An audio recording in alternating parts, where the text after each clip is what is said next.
first line is not Do you want to do the textbook ones first, or the one that the B whatever posted one after? you want. Okay, you can do the Now, I one gave you, first. I created some problems for you, right? Yeah, there's the. And I gave you the answers to the post. Yeah, the answer there. So I want to make sure. Yeah. We're not specific, right? What?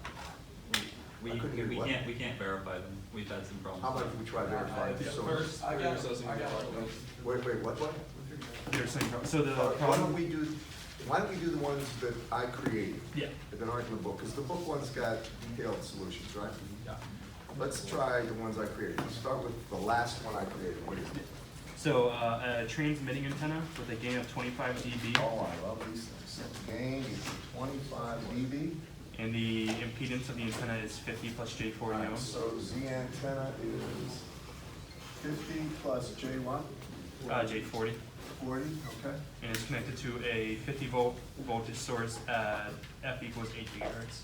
Plus or minus 50, F equal 8 gigahertz. Go ahead. Then the receiving antenna is R equals 3 kilometers away, How many? 3 kilometers, 3,000 meters, go ahead. and it has a gain of 30 dB. And the antenna impedance is 30 plus J20. So Z antenna is 30 plus J20? Yes. Okay, it's And- connected to what? It has a load of 50 minus J40. And so Z load here is 50 minus J40. Yes. And they want to know the voltage at the load and the power. Right, it's as for the power transmitted, then P av at the receiving antenna, then P received, and then the voltage of the load and power of the load. All right, want to do it? Ready? First thing to do is start here. The gain of this antenna is given, but it's given in dB. So you've got to take this and change it to a gain that's linear. So this becomes simply 10 to the 2.5 power. That's the beginning, right? Everybody understand why I did that? If there's a question, ask it, and there's no super questions here. Then after that,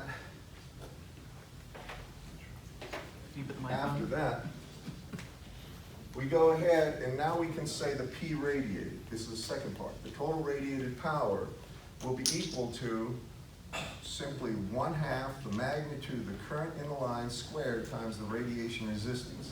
That's the power radiated. So the obvious question is, what is the current in the line? That would be the line current here, correct, class? All right, the line current would be gotten by getting what? It would be 50 volts divided by Z antenna. Now, if there was a source resistance in series with it, you'd have to include that. But there isn't one. It's connected directly across the antenna. Does everybody follow me? So this is going to be equal to 50 plus J40. Now that's the current. You can give it to me. Always give it to me in polar. I just care about the magnitude here. Anybody, because this is all my problem. You guys got this or not? What is it? Anyone? I don't care about what? The magnitude I Yeah. got to be 0.781 amps. 0.7 what? 81 amps. 81 amps. I just did the magnitude. Now, what's the power radiated then? You can calculate that, correct, class? P radiated is what? In watts? 1/2 that squared times R radiated. By the way, what's R radiated, class? What's the 50 radiation ohms. resistance? It's just 50. 50 ohm. Only the real part is Z antenna 50. That's it. All right, that's, everybody hear me on that? How many understand this? All right, that's the radiation resistance we worry about, we care about. So now with that, give me the power radiated real quick. 15.24 herwatt. 15.42, 24. 424? No, 24, 24. sorry. Yeah. Watts? Watts. Yeah. Watts, all right.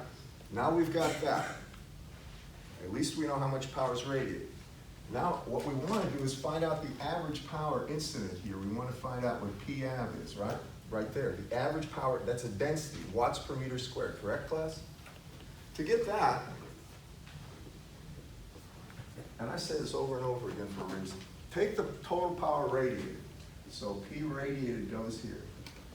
Then you know that the radiated power density is going to fall off as 1/r squared. Really 1 over the surface of a sphere that keeps growing. It's 1 over 4 pi r squared. The further out you go, the less dense the power is. But there's a sharpening effect or focusing effect that's caused by the antenna gain. Are you with me? So I have to multiply this times 10 to the 2.5, which is the gain. Do you all agree with me? what is that, about 316, something like that? I don't know, doesn't matter. I mean, for 10 to the 2.5. Now give that to me, and the units of this are watts per meter squared, anybody? 4.3 times 10 to the minus 5th. 4.3 Yeah. times 10 to the minus 5th. And that would be watts per meter squared. Be careful with these powers there, because a lot of times you'll see it be 10 to the minus 9th, 10 to the minus 12th. You have to be careful on those, because those things you need to take through the entire calculation. Now that's the average power density that's incident on the second antenna. Now you say, how electrically big is the second antenna, or the aperture, right? The receiving antenna has an aperture of lambda squared over 4 pi times the gain of the receiving antenna. Does everybody follow me on this? That's how big it is. Yes? Can you put the mic on? Oh, God. Yell at me right off the start. I've been running behind all day. It seems as soon as you start out, everything else is behind. It's a mess. All right. This is how big it is electrically. The units of this are meters squared, right? So we got to get lambda, but I've got a frequency of what, 8 gigs? So that means lambda here for this problem would be 3 times 10 to the 8th, or C, divided by 8 times 10 to the 9th. And what's that equal to, guys? 0.3. What is it? 0.375. 375 meters. Oh, 0.0375 meters, correct? Now I can get this, right? But it's the gain of the receiving antenna, and it has to be linear. So I have to take 30 dB and translate it to 10 to the third, right? Or 1,000. So now I have this. I'm just going to leave it as lambda squared over 4 pi times 10 to the third. And you can give me the area if you want. It's good to do this way a couple of times. That way you see every aspect of the problem. 0.112? Anybody confirm that? I would store these in memory, by the way, so you don't have to keep keying them in. Get used to that. When I do this thing did anybody try to use Math-Cat in here yet? One person. Does it help? For similar looking problems, yeah. We're doing like a bunch of the same kind of problems. Well, yeah, but it's much quicker than keying in a calculator once you start using it. I'm so much faster, in my opinion. All right, and not only that, I have like C, pi, all that stuff, all the formulas right there. So if I'm going to need beta or anything, it automatically is there for me. All right. Now that I have that, now I'm going to find the power received by the second antenna, not dissipated, power received. And that's simply the aperture times the average power density on the second antenna. Are you with me? The electrical size times the power density. Meter squared, yeah, I was about to do. So this is going to be equal to that times that, and I don't know what that times that is, but it's something of the order of 10 to the minus 6, I think. What do you get for that?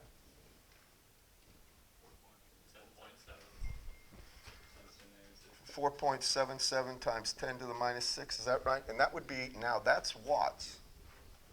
Got me on this? Now once I have that, the next thing I want is what? Well, now I'm going to draw an electrical circuit that represents that one, right?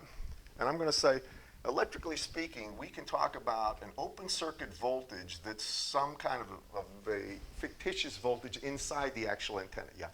I had a quick question about this. So, why do you need the open circuit rather than just saying that your power received is equal to some I squared times load? But that I squared, right? You don't, first of all, you don't know what that I squared is. All right? You've got power received and load. No, but hear me on this. How much power is going to be received if there's an open circuit? I take it none. None, right? How do we find out how much current flows? Because you're assuming, I'm just going to say, well, P received is equal to P dissipated, and it's not. It's not equal. It's 1/2 I squared times R, because it's you got to go through the calculations on this one. Sure. I believe you do. Okay? Just follow me on this. This is the model we use. You could use a Norton equivalent if that's what you're really going for, but it's much easier doing this way.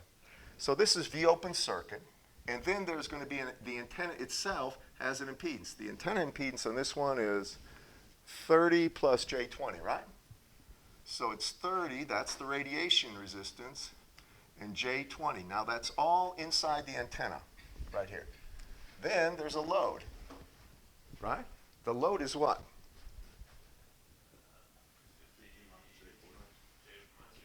50 minus J40, right?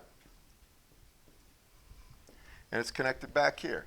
But what is VOC based on? This is what last lecture I spent some time with. We're assuming this P received here, this would be the most P that would be received. Remember, none would be received if it's an open circuit, for starters. This is a sort of fictitious thing. That's the total amount of power that would be received if the load was matched, right? And in that case, still half of this power would be dissipated by the antenna radiation resistance, or it would be rebroadcast or scattered. In other words, you're only going to get at most half this power. So how do we calculate V open circuit? If you remembered what? We assumed a match load was there, right? And a match load conjugated so that the imaginary parts would go away. The actual load impedance, or the real part of the radiation resistance of the antenna, is 30. Do you all see this? So if you remember last time, I said that VOC could be gotten from the square root of P received, right, times 4 times the radiation resistance of the antenna. Do you all remember me doing this? How many do right here? All right, you've got to know how to do that. So now I can calculate VOC. Well, I've got P received, and I've got the radiation resistance of the antenna as 30 ohm. It's the receiving antenna. So what does this come out to be? 0.0239. Say that again. 0.0239.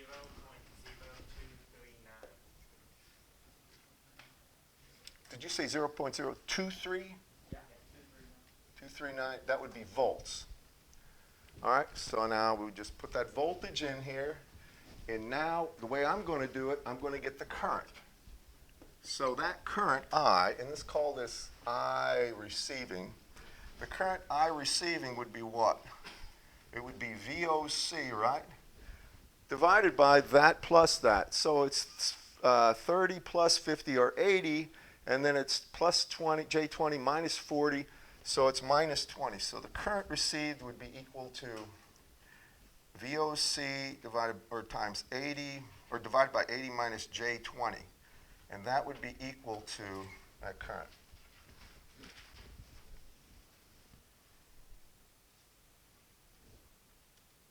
I need it. Just magnitude. Magnitude and angle. I'll take angle too. I'm going to do something with that angle. Let's assume this is at 0 degrees for starters. 2.89 P minus 4 angle. 2.89 times 10 to the minus 4th, did you say? 2.9 times 10 to the minus 4 at 14 degrees. Times 10 to the minus 4th at an angle of 14 degrees, okay. Now, I've got the current, right? Now hear me. If I want the actual average power dissipated by the load, the only thing I do is take that current, square it, times 1/2 times 50. So the actual power dissipated by the load would be equal to 1/2 times that magnitude, whatever that is, times the magnitude of IR squared, right there. And you can get rid of the angle for that one, but I'm going to use it in a second, times the radiation resistance, or sorry, times the 50 ohms. This is times 50. So that would be the actual power dissipated by the load. The answers I gave you should be right. Everything's right except for the voltage. So That's not right. That voltage is, your load is right for the correct answer, but your voltage, the step before, is wrong. that's not the voltage that's listed. You asked for voltage. V-load. That's just VOC. This is VOC. We didn't get V-load yet. This is 23 millivolts, and the V-load you have 119 millivolts. That's at the load. VOC. That's at the load. This is open circuit. Okay, so how did the load voltage go up? It didn't. Well, that's what your answer indicates. What? We haven't calculated I know. It can't go up, but if there's a mistake, I want to make sure I get it. That is the open circuit voltage, though. Is that right? Do I have that listed? No, I don't have the That's open. your load. I don't have the open circuit. Correct. My bad. I guess that was something I didn't include. Isn't there the MathCAD solution in there? No. it's just numbers. All right, down here, if that's V open circuit and that's I, right? What do you get for P load? 2.1 microwatts. 2.1 times 10 to the minus 6 watts. Do y'all get that, class? Is that right? All right, if I get that, now, another way you can get power at the load is this. You can say power at the load is equal to 1/2 the real part of V load times I load conjugated, right? You can do that way. You follow me? So what is V load? Well, it's I load times Z load, right? Follow me on this one. I can say that this, maybe somebody's going to want me to write it. I can say P load is 1/2 the real part, remember it's the real part, of V load. Well, what is V load? It's going to be I load, and that's a complex number, times Z load. And Z load is 50 minus J40. It's going to be that times I conjugate. So then you would take that current and conjugate it. Let's call this IR, pardon me. IR and conjugate it.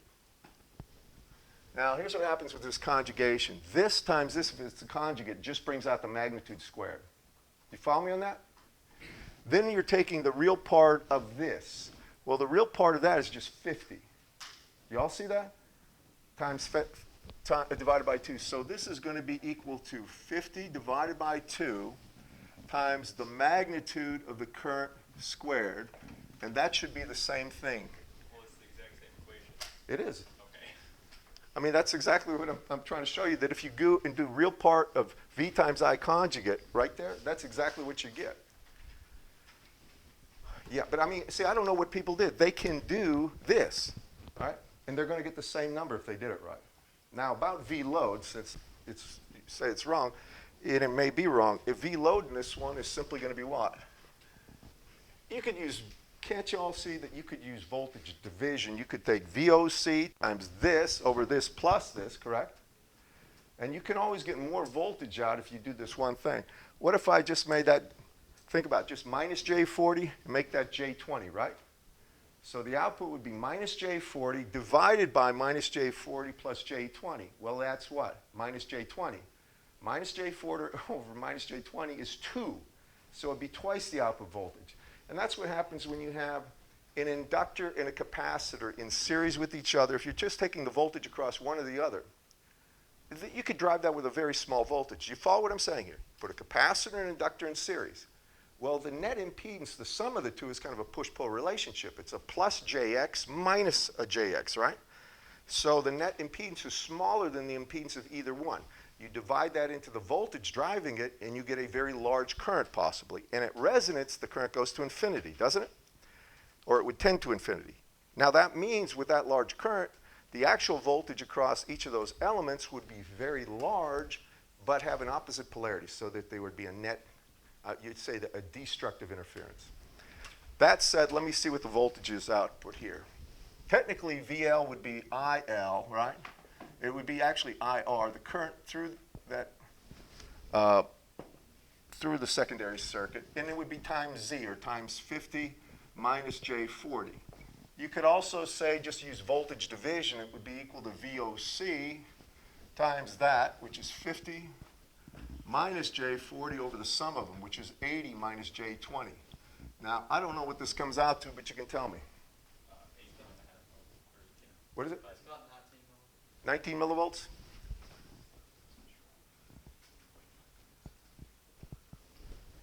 millivolts? And what did I list? You listed 119 millivolts. It was just a ton of. Oh, okay, yeah. It should have been 19. I had 1. Sorry. It should have been 19 millivolts. My bad. Everybody got that, class? So is your VOC for that the R rad, is that just always going to be the antenna, the receiving antenna? Yeah, it's going to be the real part of the antenna's impedance, the characteristic impedance of an antenna. And I got to tell you one other thing about this that you have to keep in mind. That impedance is at a given frequency. Now, if I change the frequency of operation, if you read an antenna thing and the antenna says, well, it's got an input impedance of 73 plus J 42.5. That's when it's exactly a half wave. It's a half wave dipole, right? You change the frequency even a small amount, that changes the antenna impedance a large amount. Might get rid of the imaginary part altogether. It may change signs. It may be like 50 minus J40. Follow me? So it's important when you buy an antenna, if they have anything like this, it doesn't matter what kind, that impedance that you see is for the frequency of operation designated. Now, sometimes what you'll see is an impedance curve. They'll have magnitude versus frequency over a range of frequencies that operates at. This is true for larger aperture antennas, horn antennas and things like this. And then below it, it'll have the phase. And it'll show you how the phase is changing as well. Usually the phase changes linearly, all right? It'll go from like minus, I don't know, minus 90 to plus 90, something like that. It'll just be a linear change. What were you going to ask now? Somebody? Yeah. So you said that the receiving antenna has a load of CL 50 minus J40, Mm-hmm. and the transmitting antenna has an impedance of 50 plus 40. Mm-hmm. That's the characteristic impedance of the antenna, right? It's the driving. If you were to drive that thing with a source voltage, that's what it feels. So is the CL always the conjugate of the? No, that's the only reason. Hear me, folks. The reason I said when I went about and I said for a matched load, I think this is what you're getting at. Yeah. I wanted to know, he's after, how do I get VOC and why? Well, the way you get VOC assumes a matched load here, only it's going to be conjugated, right? It's going to be whatever the antenna impedance is conjugated. The reason for the conjugation is it gets rid of that, the imaginary part, so it's strict real. So you really have R rad here, R rad here. Follow me? Everybody follow me on that? Now that means that the actual, when you do that, the current will just be equal to the voltage, VOC, divided by 2R rad, right? And then you can get the power absorbed. The total power absorbed is going to be 1/2 times that current, right, times the actual voltage, VOC, correct? And you set that equal to the P received, and you can calculate for the current, right? Or calculate the voltage, V open circuit. The current is just V open circuit divided by 2R rad. Yeah? Doesn't that VOC equation only work if you have impedance measurement? Yeah, but that's the whole thing. P received is assuming it's matched. Remember, you would receive no power at all if there was no load, right? There would be no current. So an antenna, even though this theoretically would be the power received, this P received is ideal under ideal conditions. If the load was equal to the conjugate of the antenna impedance, then that's how much power, that's the most power you can receive. But even that, half of this is re-radiated. All right, y'all follow me on this one? It's important to appreciate what I'm saying because there's a whole lot of problems. When you get techs, especially technicians, they read a little thing about antennas, P received, all right, just like in the book. Well, that's the amount of power I can get out of it. No. The biggest farce in the world. You can't assume anything of the kind. That just gives you, it's a useful tool for intermediate calculations. This, P received here, gives me V open circuit. Still fictitious. V open circuit, though, can be used directly to get the output voltage and output power because it allows me to add the antenna impedance plus the load impedance together and just divide that value into the VOC and it'll give me the current, and from there I can get the power. Got me on this, class? All right, another question. That was the only one you made, and they're both problems. All right, which, you want another problem? Did you have another one for me? That was the main one I wanted to. That's a good problem. I did that on purpose to cause, sorry, there's a wrong, I wanted to make sure you could work through the entirety. Now, when I give a quiz or a test, and it's something like this, remember this thing, give me a second here, I'll get you. This is a line for maximum gain, right? Let me ask you this. Suppose all of a sudden I throw a curveball at you. I said I'm going to tilt this antenna out of the board 45 degrees. Still in line like this, just tilting it this way. What happens now, anyone? You multiply by the square of the cosine of the angle. Cosine of 45 is 1 over square root of 2 multiplied by 1/2, right? And it would affect what? It would affect this, the power received. So that would change here, right? Cosine squared or 1/2. That automatically does what? It changes right here, right? V open circuit will go down by 1 over the square root of 2. Are you with me? And you can see the effects all the way through there. one other thing, just to make sure about it. What happens if I do this? I take the receiving antenna and I do this. Now, I'm assuming it's a dipole. I gave you a gain, so the gain is probably an aperture antenna, and you don't know if there's any effect at all with changing the tilt angle, because it may be something that's not affected by polarization. For instance, when you have a standard type of dish antenna, polarization doesn't affect it. All right? So what happens if I take this and I now go out of the board 90 degrees? Zero receive power. Follow me? All right, another question. What happens if I cut this off and replace it with an open circuit? How much power is received by the load, dissipated by the load? Still zero. It's zero. Follow me? Just got to make sure your head's on straight. Did you have another question or no? Yes. That one up there, the PL equals 1/2 the real of IR. V times I conjugate, yeah. Right, so if you multiply the IR by its conjugate, would that really do anything since you're Well, taking the real? listen, well, the whole purpose is this. The real part does what? It gets rid of that minus J40. Right. All right, that's what it does when you take the real part of it. The I times I conjugate.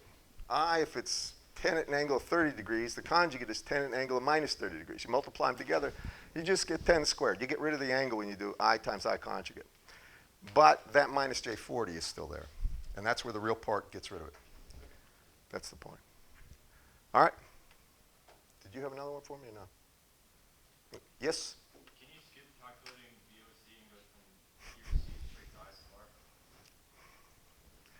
ISLR? If you want me to tell you the truth, yeah, I theoretically can take that right there, right? And I can go right to the equation. If that's VOC right there, I can say I can take that, just this equation right here, and multiply it, use voltage division, take ZL over ZL plus Z antenna, and I got what?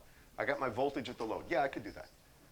It's a useful tool to do this way, all right? Because you see each point of what needs to be done to effectively solve the problem.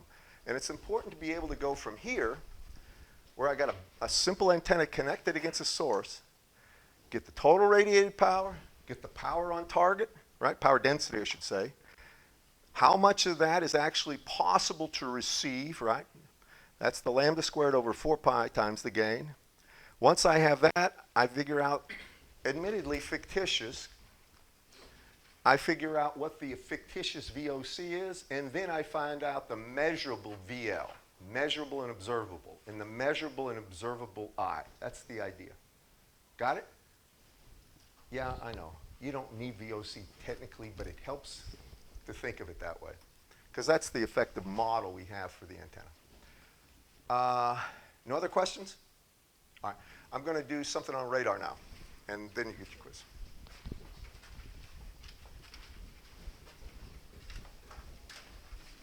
Now, get a clean sheet of paper out. I'm going to give you the bottom line on this. I'm going to go through it in more detail. I'm going to bring about some other things that aren't in the book with radar, but I won't be able to do it today. Radar, of course, is one of the things I'm doing research in, and I teach a course, a graduate course. Well, it's actually undergraduate, graduate. I've learned a lot about radar.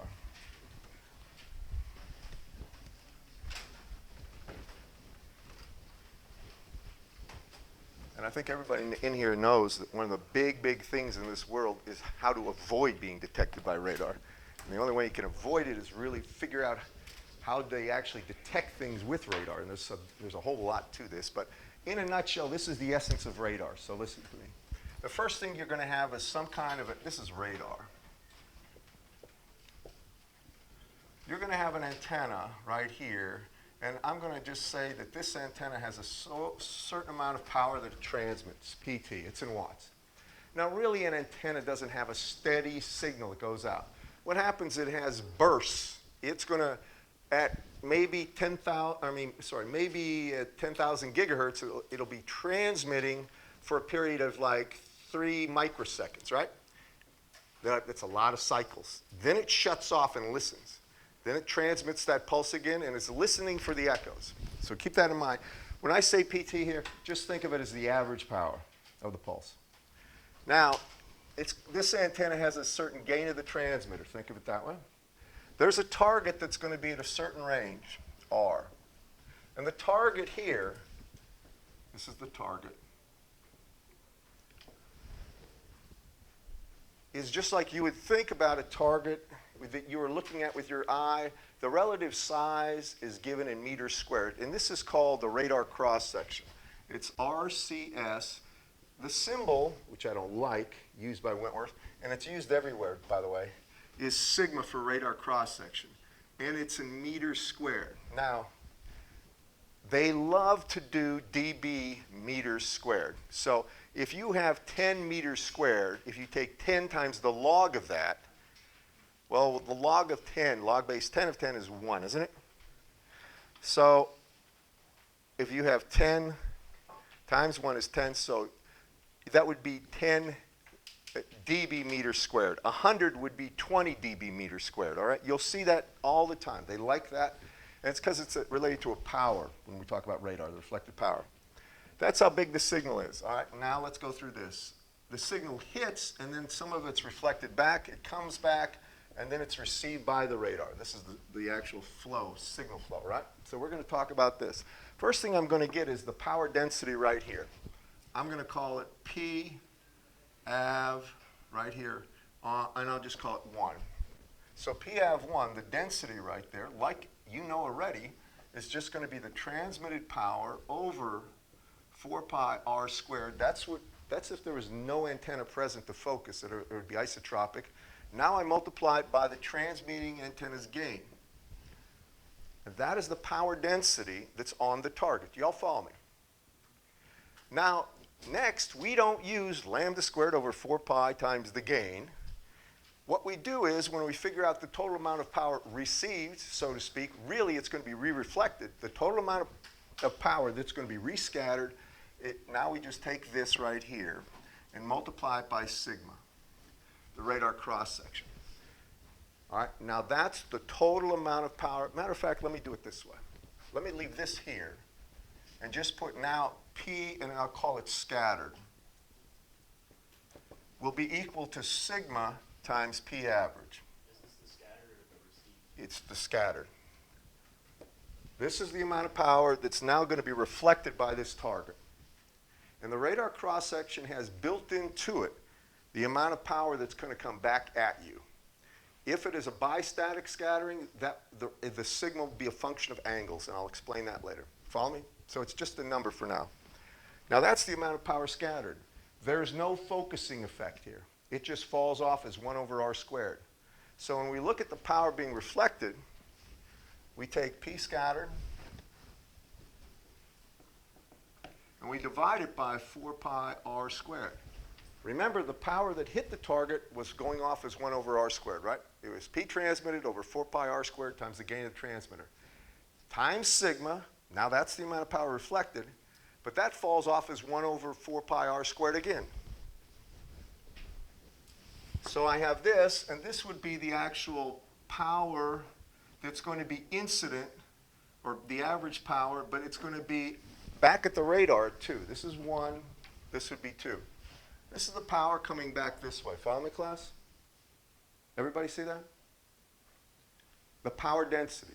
That power I transmit, transmitted power times gain over 4 pi r squared is what's there, times sigma, all that is re-reflected. That falls off as 1 over 4 pi r squared. That's the power density here. Now, once I have that, I want to know the power I pull off that antenna or receive. Well, now I need the aperture. I need lambda squared over 4 pi times the gain of the receiver. So I can say P received here is actually going to be equal to lambda squared over 4 pi times gain of the transmitter, receiver. I should put R there. There could be different antennas. There's a gain of transmitter and gain of receiver. I'm assuming these two are the same. For monostatic radars, they are almost always. There are some exceptions.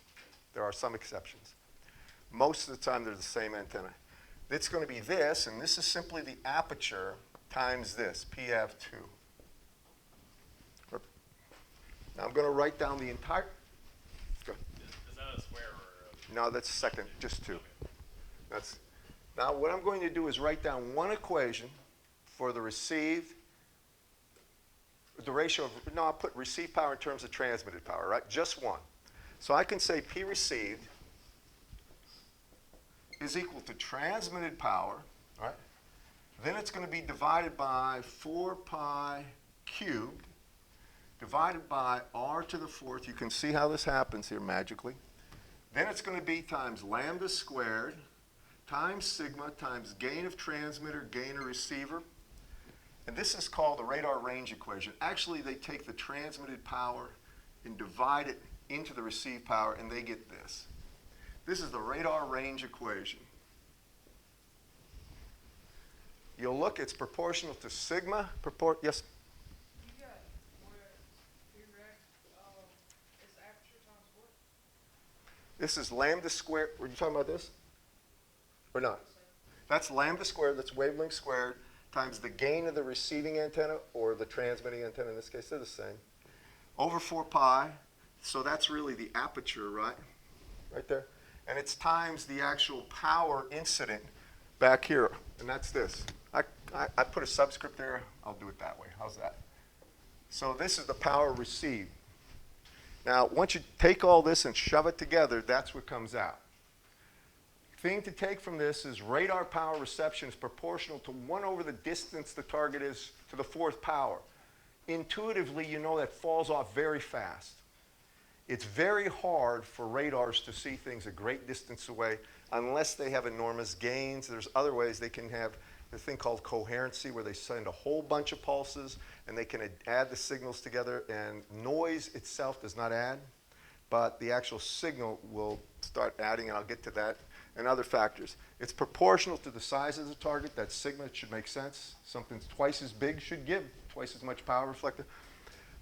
It's proportional to the gains. It has linear gains, not in dB. And the 4 pi cubed is just a scale factor. Now this is something that's is the beginnings of the radar stuff. All right, that's the beginnings. So you end up with the power scattered is isotropically radiated. Why is that? Sigma itself accounts for any angular variations. All right. Okay, so Now sigma can be a function of angle, but I didn't put it up there because almost always with monostatic radars, your target has one radar cross section that is assuming it's reflected right back at you. So it's not necessarily isotropically radiated. It isn't. Scattering, but As a matter of fact, corrects for that. let me tell you this much about radar scattering. With an aircraft like the F-117 stealth fighter, it scatters almost nothing directly back at where the signal came from. It scatters everything at angles. Most of the time, it's angled straight up into the atmosphere. Some of it is scattered at the ground, but almost zero scatters back to the target. And that's not easy to do, by the way. Very small sigma value. Almost, let me put it to you this way. The F-111 at standard X-band frequencies, up to through about 33 gigahertz through K-band. The standard F-117 has a radar cross-section smaller than a Seagull. Oh, well, that's present. Yeah, it's also tough for AAA fire, anti-aircraft fire, to hit it because there's nothing there to hit.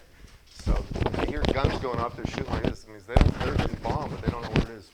What does RRE stand for? RRE, right about the equation, radar equation? Radar range equation, RRE, radar range equation. All right, guys, everything off your desk.